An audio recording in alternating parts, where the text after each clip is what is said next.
7 pjesnika, nažalost samo su 4 pjesnika ovdje. Sad bih pozvao Anu Ganzu iz Misisage.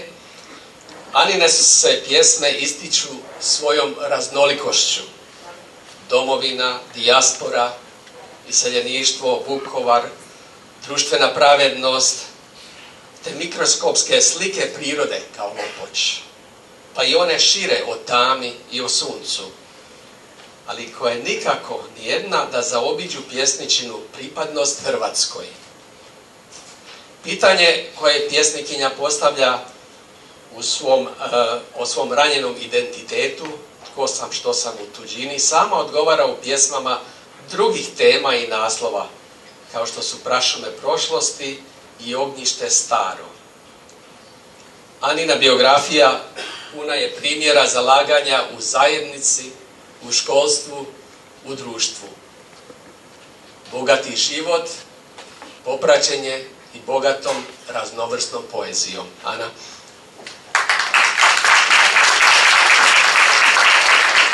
Hvala.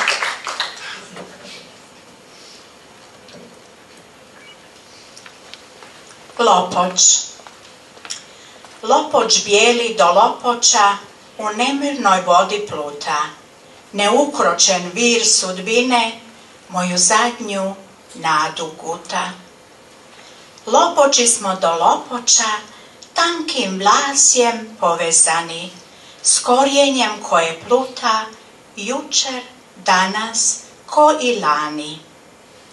U nevinom plesu snježnom prsti su nam prepleteni i plovimo tako skupa, a korijeni zameteni.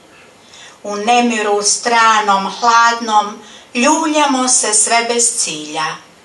U daljini ostala je jedna luka, čvrsta, mila.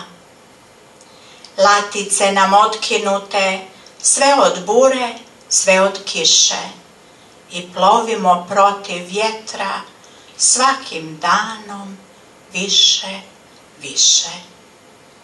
Lopoči smo do Lopoča valom, kišom prepliveni. Sušimo se i sahnemo tuđim valom poneseni. Hvala.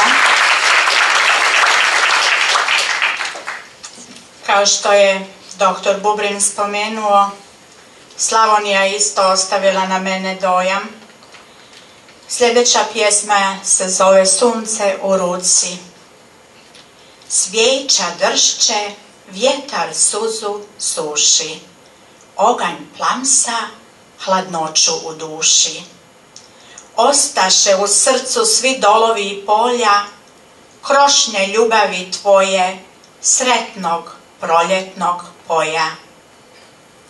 Ostaše u srcu izvori vjernih dubina, nepresušene nade, baršun krhkih leptira.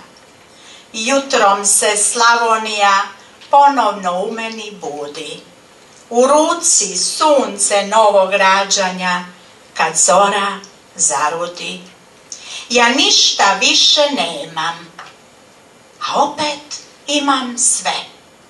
Pronađoh ljekovite napitke, tuđina me neće uništiti, ne,